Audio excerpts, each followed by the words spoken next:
मित्रांनो, हे माझ्या डेली व्लॉगमधील दुसऱ्या दिवसाची तयारी. मी सकाळी उठलो, देवपूजा केली आणि ते बटाट्याची भाजी आणि भात रेडी करून ठेवलेला आहे आणि चपाती बनवायच्या बाकी होत्या. आणि असं चपाती बनवण्यासाठी किचन ओटा असा क्लीन एकदम चकाचक करून ठेवलेला आहे, ते तुम्ही बघू शकता. आणि आता आपण चपाती करायला घेणार आहोत.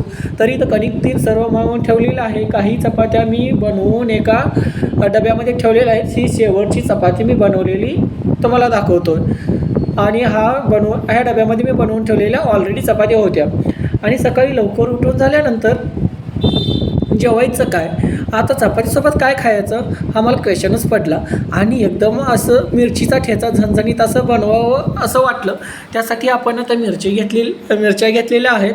आणि मिरची चिरताना आपण त्यामधून एक भाग करून घ्यायचा, कारण तुम्ही जेव्हा मिरची फ्राय करत असता ती उडणार नाही आणि तुम्हालाही त्रास होणार नाही, तुम्ही इझिली ती भाजू शकता.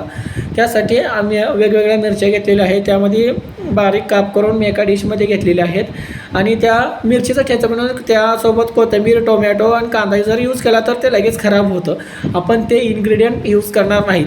मिरचीचा ठेचा बनवण्यासाठी मिरची, शेंगदाणे, काही लसणाच्या पाकळ्या, जिरे, तीळ आणि राई असे हे इन्ग्रेडियंट आपण यूज करणार आहोत.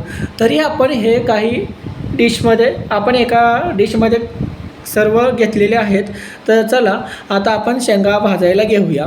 आता आपण शेंगदाणे भाजण्यासाठी एका पॅनमध्ये भाजण्यासाठी ठेवलेले आहेत. आता शेंगा भाजून झाल्यानंतर आता आपण मिरची फ्राय करणार आहोत.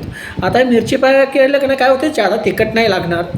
ज्यादा तिखट नाही लागत ते तेल टाकायचं, पूर्ण असं भाजून घ्यायचं. त्यासोबत तीळ, राय, जिरे टाकून ते पण सर्व भाजून घेतलं म्हणजे स्मेल पण चांगला येतो आणि खाण्यासाठी टेस्ट पण एकदम बेस्ट लागते.